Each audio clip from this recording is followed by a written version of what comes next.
Assalamualaikum warahmatullahi wabarakatuh. Bismillahirrahmanirrahim. Alhamdulillahirabbil alamin. Wa bihi nasta'in ala umuri dunya waddin. Wassalatu wassalamu ala asyrafil mursalin wa ala alihi wa sahbihi ajma'in. Syukur alhamdulillah. Kita teruskan berdoa kepada Allah. Kita teruskan usaha untuk kita sama-sama mematuhi segala peraturan yang ada.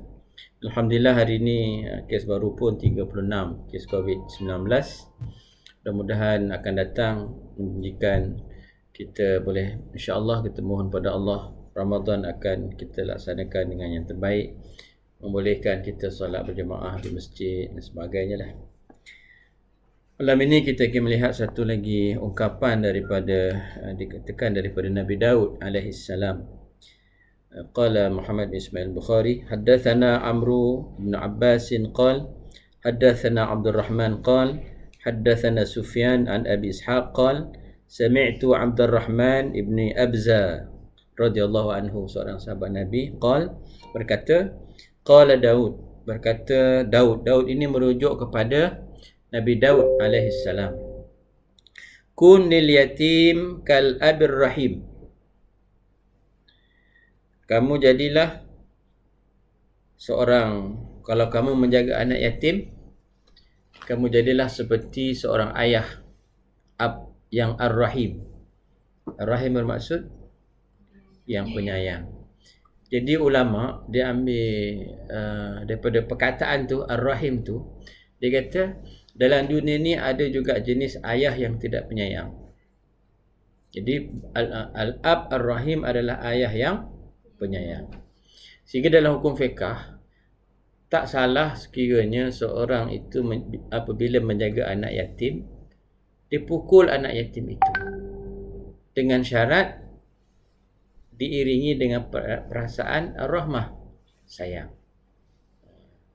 Jadi hari ini perintah PKP yang sedang kita lalui ini, fasa ketiga ni, dah banyak dah kita dengar kes-kes penderaan dan sebagainya. Jadi ibu bapa kena banyak bersabar dengan kerenah anak-anak, dan ibu bapa kena menyuntikkan dipanggil al-wazi' ad-dini. Wazi' ad-dini ni maksudnya perasaan beragama di kalangan anak. Iaitu habis tulis dalam surat khabar, ibu ayah kena jadi ustaz-ustazah di rumah. Untuk bukan nak mesti ustaz-ustazah tu tergambar, selalunya orang tergambar ada diploma sebagainya, tak. Paling tidak perkara-perkara asas. Suruh baca Quran, suruh solat, suruh beradab, jaga aurat, itu perkara-perkara asas. Tak mesti seorang itu masuk universiti dapat ijazah pertama pendidikan Islam ke apa, tak. Ini adalah perkara yang paling asas. Jadi jadilah, kalau kamu menjaga anak yatim, jadilah seperti ayah yang penyayang. Wa'lam annaka kama tazra'u kadzalika tahsud, ketahuilah bahawa apa yang kamu tanam di sini, itulah yang kamu akan tuai hasilnya nanti di sana. Apa yang kita buat, kata orang Arab kata apa? Idza zara'ta khairan hasadta ajran, wa idza zara'ta syarran hasadta wizran. Itu dia. Kalau kamu tanam khairan, kebaikan, kamu akan tuai pahala. Kalau kamu tanam keburukan di atas muka bumi ini, kamu akan tuai dosa. Ad-dunya mazra'atu lil akhirah, dunia ini adalah tempat cucuk tanam untuk di akhirat nanti. Jadi kalau kita berbuat baik di dunia ni, hatta dengan anak yatim sekalipun, kita akan tuai hasilnya di akhirat. Semalam kita baca hadis, apa hasil yang akan dituai di akhirat kepada mereka yang jaga anak yatim dengan elok? Nabi SAW sebut, ana wa kafilul yatim kahakadha. Dan Nabi SAW kata, aku dan orang yang melihara anak yatim di syurga besok seperti ini. Ditunjukkan wusta dengan subabah, kan? Ingat tak? Jadi kemudian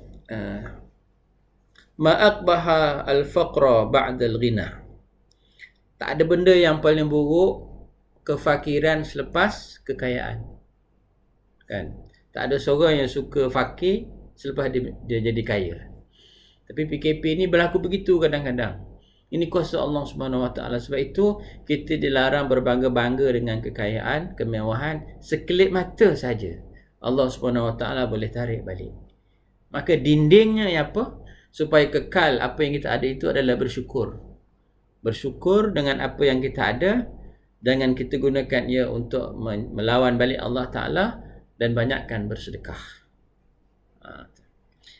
Jadi ini satu gambaran nampak nyata. Orang kalau dulu kaya sekarang miskin, itu dipanggil akbah, benda buruk. Tetapi wa akthar min zalika au akbah, ada benda yang lebih teruk daripada itu. Miskin jadi kaya jadi miskin, itu teruk. Tapi ada lebih teruk daripada itu. Itu disebut oleh Nabi Daud ad-dalalatu ba'dal huda, iaitu kesesatan selepas Allah bagi hidayah. Fenomena itu adalah lebih teruk daripada kaya jadi miskin. Orang kafir selepas dia beriman, orang murtad selepas dia Islam. Itu benda yang paling teruk. Sebab itu kita doakan, Rabbana la tuzigh qulubana ba'da idh hadaitana. Ya Allah, jangan engkau gelincirkan hati kami selepas engkau beri hidayah kepada kami. Itu. Kemudian seterusnya ialah pesanan Nabi Daud alaihi salam. Beliau mengatakan tak semua orang kita boleh berkawan sebenarnya. Tak boleh semua orang bergaul. Kita bergaul. Kecuali orang itu memberi kebaikan kepada diri kita. Itu dia kata wa idza wa'atta sahibaka fa'anjis. Kalau kamu berjanji dengan saudara-saudara kamu, orang lain, fa'anjis, hendaklah engkau penuhi janji itu. Fa'anjis lahu ma wa'attahu, apa yang kamu janjikan. Fa in la taf'al yurithu bainaka wa bainahu adawah. Kalau kamu mungkir janji, akan mewariskan kepada kamu hubungan kamu dengan saudara kamu al-adawah. Adawah ni adalah permusuhan, persengketaan. Itu janji. Janji mesti ditepati. Bukan janji dicapati, janji ditepati. Sebab itu kalau kamu berjanji dengan kawan-kawan sebagainya, penuhi janji itu. Janji pukul berapa? Penuhi janji itu. Janji nak bagi apa? Penuhi janji itu. Jangan sengaja cuai, culas, tidak menunaikan janji.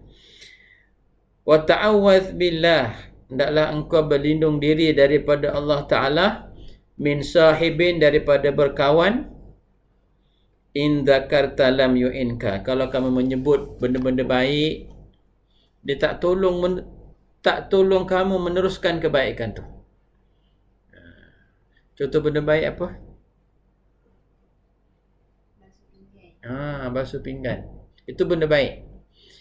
Jadi kalau kawan-kawan kamu kata atau salah kemudianlah, itu tak tolong sebenarnya. Jadi ada benda baik kita sebut di sisi dia, dia tolong kita untuk meneruskan kerja-kerja tu. Jangan kita sebagai batu penghalang pula. Baca Quran. Dia tolong kita untuk baca Quran. Wa in nasita lam yudzakkirka. Kalau kamu lupa, dia tak mengingatkan kamu. Kita akan berterusan lalai. Dia tidak mengingatkan kamu mengenai perkara-perkara yang kamu lupa itu. Jadi ulama kata kena pilih juga siapa yang kita ingin bergaul, supaya kalau kita rasa kita ada kekuatan untuk kita tidak terkesan dengan pergaulan itu, silakan. Tapi sekiranya kita tidak ada kekuatan, menyebabkan kita terpengaruh dengan sahabat-sahabat atau saudara-saudara kita yang menjadikan diri kita lebih teruk, maka kita kena berfikir semula untuk kita hanya memilih mereka yang mampu untuk memberikan kebaikan kepada diri kita. Wallahu alam.